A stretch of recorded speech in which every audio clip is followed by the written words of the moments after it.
गायक उमेश लाल यादव तमाम दर्शकों का हाथ जोड़कर मैं प्रणाम करता हूं। आप लोग के सामने मैं एक गीत प्रस्तुत कर रहा हूं।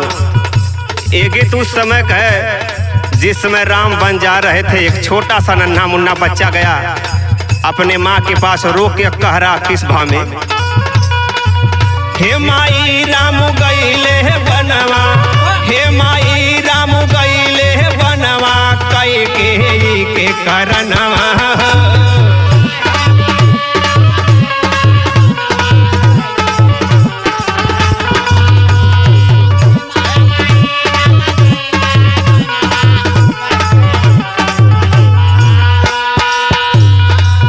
हे माई राम गईले बनवा, कई के करनवा हो। हे पुत्र वियोग में तड़प दशरथ, पुत्र वियोग में तड़प दशरथ, झर झर बहे नयनवा।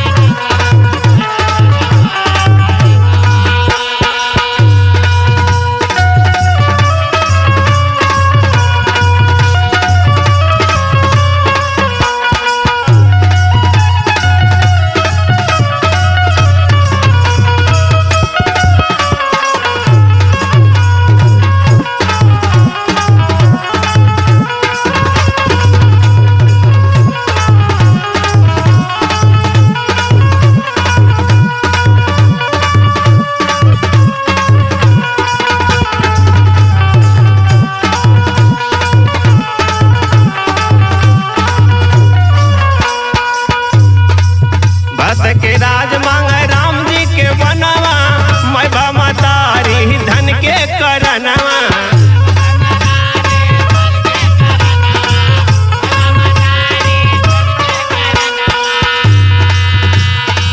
भरत के राज मांगे राम जी के बनवा, मैं भमतारी धन के करनवा।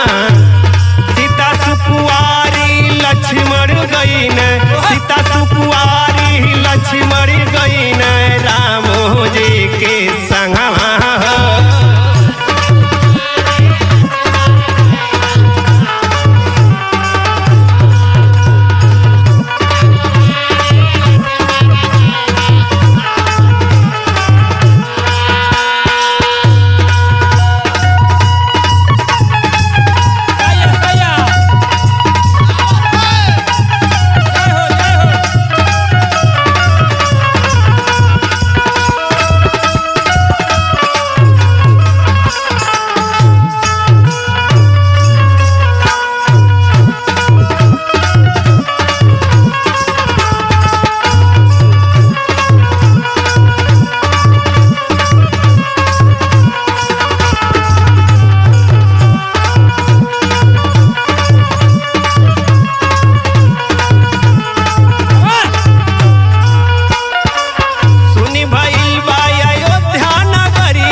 पतबा मोर मनवा